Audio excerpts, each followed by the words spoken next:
दोस्तों, जुलाई 2024 में 22 जुलाई से श्रावण मास की शुरुआत होने वाली है। इस वर्ष का श्रावण माह बहुत ही खास होने वाला है, क्योंकि इस वर्ष श्रावण मास की शुरुआत ही सोमवार से हो रही है। और आप यह तो जानते ही हैं कि श्रावण में सोमवार का दिन बहुत ही खास होता है।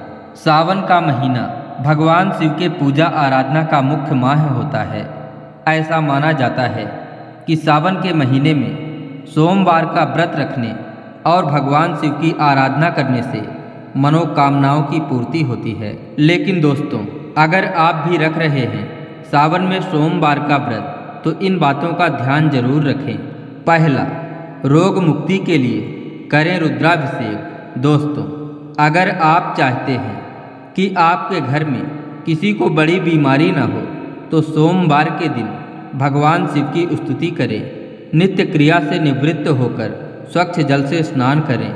इसके उपरांत एक लोटे में शुद्ध जल या गंगा जल लेकर उसमें कुसा डालकर भगवान शिव को जल से स्नान कराएं। ऐसा करने से आपके घर के लोग किसी बड़ी बीमारी से ग्रसित नहीं होंगे। दूसरा, भगवान शिव को चढ़ाएं बेलपत्र। दोस्तों, यदि आप भगवान शिव को प्रसन्न करना चाहते हैं तो उन्हें जल अर्पित करने के बाद बेलपत्र जरूर चढ़ाएं, क्योंकि भगवान शिव को बेलपत्र अति प्रिय है। इसलिए जो भक्त भगवान शिव को जल अर्पित करने के बाद बेलपत्र चढ़ाते हैं, उन पर भगवान शिव शीघ्र प्रसन्न होते हैं। तीसरा, व्रत वाले दिन उधार में लेकर फल इत्यादि न खाएं। दोस्तों, इस बात का उल्लेख शास्त्रों में भी मिलता है कि व्रत करने वाले को उधार में मांगकर फल इत्यादि नहीं खाना चाहिए, क्योंकि ऐसा करने से पाप लगता है और आपका व्रत अधूरा रह जाता है।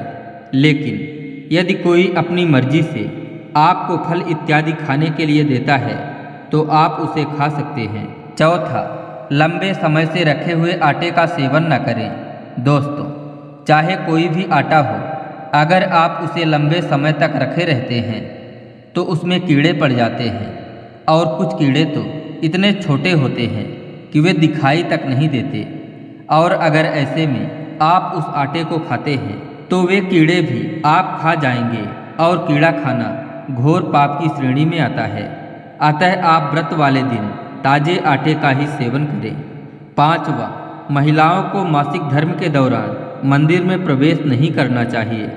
दोस्तों, अगर महिलाओं को मासिक धर्म आ जाता है और वह बिना किसी को बताए पूजा पाठ कर लेती हैं, जो कि शास्त्रों में वर्जित माना गया है।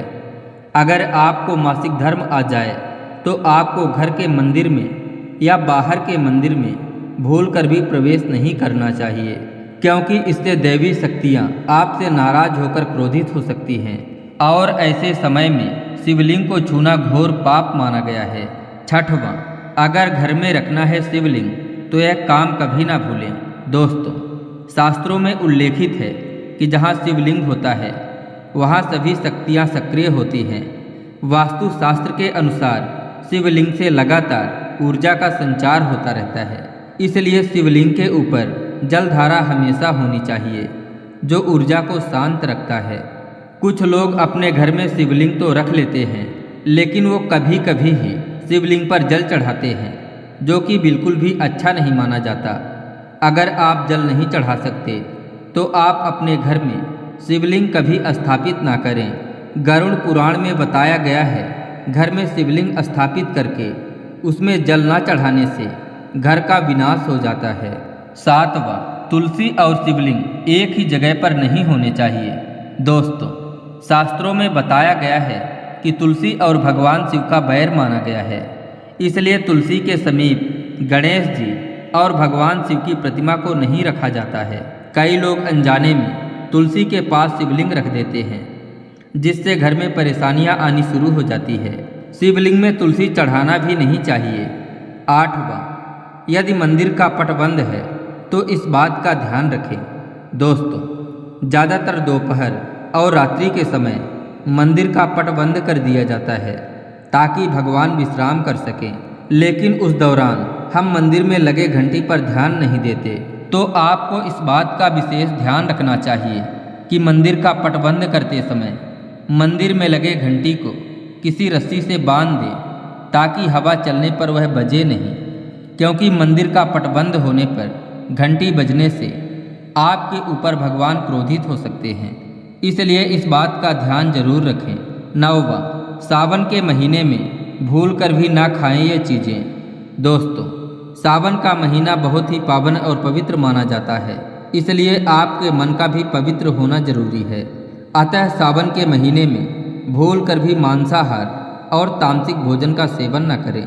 दोस्तों, सावन में लहसुन और प्याज का भी सेवन नहीं करना चाहिए, क्योंकि इसे भी तामसिक माना गया है। 10वां, सावन के महीने में क्या खाएं? तो दोस्तों, सावन सोमवार के व्रत में फलों में केला, अनार, सेब और आम का सेवन उत्तम माना जाता है। इस व्रत में लौकी, कद्दू, आलू तथा साबूदाने से बने पदार्थों का भी सेवन किया जा सकता है, परंतु ध्यान रखें कि नमक में केवल सेंधा नमक का ही इस्तेमाल करें। इसके अलावा दूध, दही और छाछ का भी इस्तेमाल कर सकते हैं।